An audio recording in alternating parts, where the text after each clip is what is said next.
हज़रत बाबा फरीद के पीर और ख्वाजा मोइनुद्दीन साहब के खलीफा, क्या नाम है? ख्वाजा कुतुबुद्दीन। मकतब में पढ़ने गए ना, पहले दिन 4 साल की उम्र थी, तो कारी साहब ने अलग बात आसा पढ़ाया तो उन्होंने 15 सुपारे कुरान पाक के सुना दिए। तो कहने लगे बेटा तुझे कैसे आए? कहने लगे मेरी अम्मा 15 सुपारों की हाफिज है, वो सारा दिन कुरान पढ़ती रहती थी, मुझे सुन सुन के याद हो गया है। जे बाला नु गाला याद हो सकदियां ने तो कुरान पाक भी याद, अल्लाह खैर करे। शर्त यह है कि हम घर में कुरान पढ़ें, बच्चों को सुन सुन के भी याद हो ही जाता है। ख्वाजा कुतुबुद्दीन इतना अरूज पाया इस शेख कामिल ने कि वक्त का बादशाह भी मुरीद हो गया। सुल्तान शमसुद्दीन तमश मुरीद था, दिल्ली का बादशाह भी मुरीद था, अजमेर का बादशाह ख्वाजा मोइनुद्दीन साहब का मुरीद नहीं हुआ ना, पाकपतन का बादशाह बाबा फरीद का मुरीद हुआ। लेकिन ख्वाजा कुतुब साहब को अल्लाह ने ये अजमत भी दी, ये शान है ना। अगरचे सदका सारा ख्वाजा मोइनुद्दीन के कदमों का ही था, लेकिन दिल्ली का बादशाह मुरीद हुआ और इतना आला मुरीद हुआ कि जब ख्वाजा कुतुबुद्दीन साहब का विसाल हुआ तो 3 शर्तें लगाई थी। फरमाया मेरा जनाजा वो पढ़ाए, जब से तौबा किया फिर उसका सीने बद हराम के लिए ना खुला हो, और जब से तौबा किया फिर लुकमा हराम उसके गले से ना गुजरा हो, और जब से तौबा किया फिर कभी नमाज तहज्जुद भी कज़ा। बड़े बड़े सूफी मेरी तरह के गर्दन झुका के खड़े हो गए। 7वीं सफ से दिल्ली का बादशाह निकल आया, कहने लगा पीरा सारी जिंदगी मैंने पर्दादारी से इबादत की थी, तू जाती दफा मुझे बेनकाब कर गया है। इतना बड़ा उन्होंने शख्स तैयार, और हाल ये था, लोग कहते हैं कि फलाना आदमी अमीर आदमी है तो हज़रत साहब का तल्लक, पीर साहब का तल्लक ज़्यादा है, तो उसकी इमारत ना देख, कभी कभी उसकी परहेजगारी भी देख, उसकी खिदमत गुजारी भी देख। ख्वाजा कुतुबुद्दीन साहब पे भी इल्ज़ाम लगते रहे। एक इल्ज़ाम ये भी लगा कि करीब चले गए। हुआ क्या, जब बादशाह मुरीद हुआ तो कहने लगा हजरत जी मैंने बादशाही नहीं करनी, मैंने अब खानका में रहना है। तो फरमाया बेटा तू छोड़ देगा तो कोई जालिम बैठ जाएगा, तो हुजूर फिर क्या हुक्म है? फरमाने लगे तूने करनी है। तो कहा हुजूर आप वो कहाँ होते हैं, मैं कहाँ होता हूँ, दिल ही नहीं लगता। तो आप फरमाने लगे मैं डेरा उठा के तेरे करीब ले आता हूँ। ख्वाजा साहब 1 किलोमीटर के फासले पर डेरा उठा के ले आए। फरमाने लगे मैं तेरी तरबियत करता रहूँगा, तू मखलूक का भला करते रहना। सल्लल्लाहु अलैहि, तू हुजूर की उम्मत का अल्लाह हुआ। वो करीब, उस वक्त भी लोगों ने बड़ी बातें की कि देखो जी बादशाह था ना तो पीर साहब ही नेड़े आ गए। लोग देखते नहीं कि असल बात क्या है। खैर वक्त गुजर गया, बादशाही मुरीद हो गया, तो फिर दिल्ली सारे में इस्लाम, इतना अदल इंसाफ, हिंदुओं को बात पसंद न आई। उन्होंने कुछ मुसलमान खरीद लिए। सुल्तान शमसुद्दीन तमश बैठा है दरबार में, जाग रहे हैं ना आप लोग, सब कहिए सल्लल्लाहु अलैहि। बड़ी गौर से सुनने वाली बात। एक दिन सुल्तान शमसुद्दीन तमश दरबार में बैठा है, काजी अदालत भी बैठे हैं, मुकदमात सुने जा रहे हैं। बाहर से रोने की आवाज़ आने लगी, चीखने चिल्लाने की। बीबी बयान कर रही, क्या हो गया क्या हो गया। वो टल लगे होते थे बादशाहों के, वो बजने लगे, जोर होने लगा। बादशाह ने कहा इस फरियादी को जल्दी बुलाओ। वो अंदर औरत आई तो चीख चीख के रो रो के उसने अपने कपड़े फाड़ फाड़ के, बुरा हाल, 2 महीने का बच्चा। लोग उसकी आहोजारी पर उसकी तरफ मुतवज्जह, बीबी क्या हुआ, पानी पिलाओ बिठाओ, ये क्या हो गया। कहने लगी लुट गई, इज्जत बर्बाद हो गई, तबाह कर दी गई।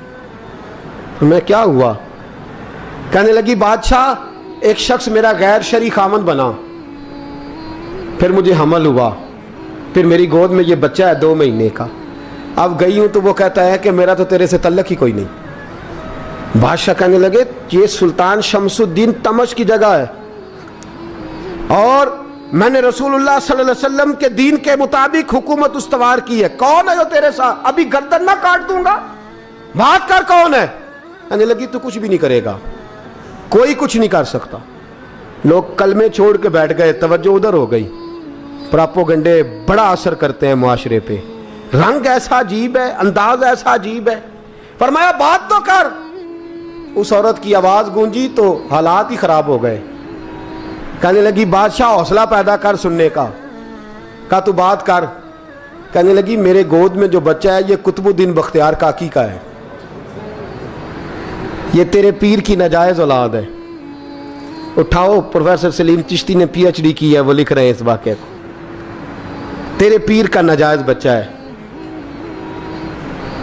हाथ कांपने लगे बादशाह के, कहने लगे या अल्लाह कभी तो क़यामत बर्पा कर दे तो मामला ठीक हो जाए, मैं तेरी जुबान खींच दूंगा तेरी गर्दन। तूने बात कैसे की? कहने लगी मैंने कहा था ना तेरे अंदर हौसला नहीं, मेरी इज्जत तार तार हो गई और तू पीर बचा रहा है। अल्लाहु अकबर। सुल्तान शमसुद्दीन तमश आसमान की तरफ देख के कहने लगे मौला मुझ मुजरिम को जिसकी बरकत से उठा के तूने मस्जिद में पहुंचाया, आज मुझे तूने किस इम्तिहान में डाल दिया? ये क्या रंग तूने जिंदगी का बनाया है? कहने लगी बुला उसे, उड़ाब गर्दन। अल्लाहु अकबर। ख्वाजा कुतुबुद्दीन बख्तियार काकी, जरा उस जगह पे अपने आप को खड़ा करके देख मेरे दोस्त। जो शख्स दिल्ली के बाजार में निकले तो दुकानें बंद हो जाएं, औरतें घरों में घुस जाएं, जिसके नाम पर चर्चे हों दीन के, वो शख्स लाठी टिकाता टिकाता। उर्स मनाने आसान है, ढोल ढमक्के करके घरों को जाना आसान है, पर ज़रा इनकी राहों का मुसाफिर तो बन इन्होंने अंदाज क्या इख्तियार किया। हज़रत ख्वाजा कुतुबुद्दीन बख्तियार काकी, खबर फैल गई। इतनी शोहरत पाकीज़गी की नहीं हुई थी जितनी इस जुर्म की हुई। लाठी टिकाते टिकाते जब पहुँचे ना बादशाह के दरबार में, बादशाह उठने लगा, काजी उठने लगा, लोग उठने लगे, तो कुतुबुद्दीन बख्तियार काकी की आंखों में आंसू आए। मानने लगे बेटो बैठ जाओ, आज मैं पीर बन के नहीं आया, मैं मुजरम बन के आया। और कहा मेरे मालिक का इंसाफ भी देखो, दिल्ली का पीर आज दिल्ली की अदालत में अपने ना करदा जुर्म की सफाई देने आया है। बड़ी लाठी पे टेक लगाई, दिल्ली की गलियां भी रोती हैं कि ये क्या रंग, अल्लाह ये तेरा क्या रंग है, ये ते मैं गुड्डी ते हथ डोर सजन दे। ओ जे सोना ही मेरे दुख विच राज, ते मैं सुख नू चुल्हे डावां, पर यार फरीदा कदी बिल पे सोना, यार फरीदा जे कदी